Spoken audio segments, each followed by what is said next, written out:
ഈ കൊലപാതകത്തിലേക്ക് നയിച്ച ഒരു പ്രസംഗത്തിന്റെ ഒരു അല്പശബ്ദം ഞാൻ ഇവിടെ കേൾപ്പിച്ചു തരാം. ആ ഒറ്റ ഒരുത്തരാണ് ഈ കൊലപാതകത്തിന് അടിത്തറയിട്ട പ്രകോപനത്തിന്റെ നായകൻ. ഒന്ന് കേട്ടു നോക്ക്.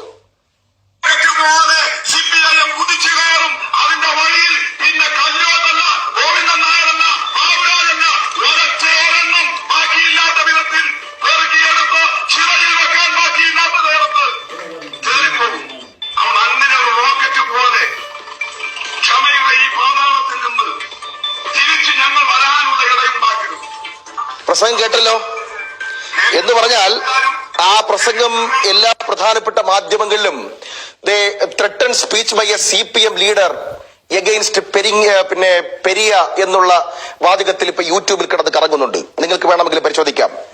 ആ പെരിയയിൽ ആ രണ്ട് കുട്ടികളെ കൊലപാതകം നടത്തുന്നതിന് കാരണമായിരിക്കുന്നത് ഒരു പ്രകോപനപരമായ പ്രസംഗമാണ്.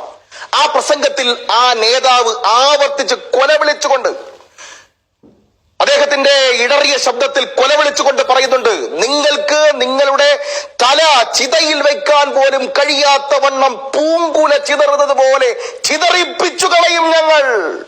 അതിലേക്ക് ഞങ്ങളെ നയിക്കരുത്. ഇതാണ് ആ വീഡിയോ. വേണമെങ്കിൽ മുസ്തഫയ്ക്കും ഈ പറയപ്പെടുന്ന ഈ ചാനൽ ഇപ്പോ ചർച്ച നടത്തി കൊടുക്കുന്ന റാഷിദിനും ഞാൻ അയച്ചു തരാം. ആ കൊലവിളി പ്രസംഗം നടത്തിയ പ്രാസംഗികൻ നായകന്റെ പേരാണ് VPP മുസ്തഫ എന്ന് പറയുന്നത്. അയാളാണ് ഇവിടെ വന്നിരുന്ന് ചാരിത്ര പ്രസംഗം നടത്തുന്നത്. നാണമില്ലേ നിങ്ങൾക്ക്?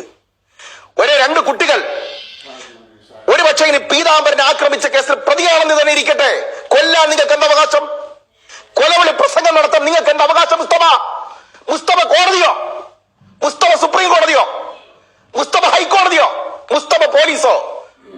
മുസ്തഫയുടെ കൊലവിളി പ്രസംഗം ചിതയിൽ വെക്കാൻ പോലും കഴിയാത്ത വണ്ണം ചിതറിച്ചു കളയും. എന്നിട്ട് വന്നിരുന്ന് ഉളുപ്പില്ലാതെ ന്യായീകരിക്കുന്നു നാണമില്ലാത്തവന്മാർ. ഇനി ഒന്ന്, ഞങ്ങളുടെ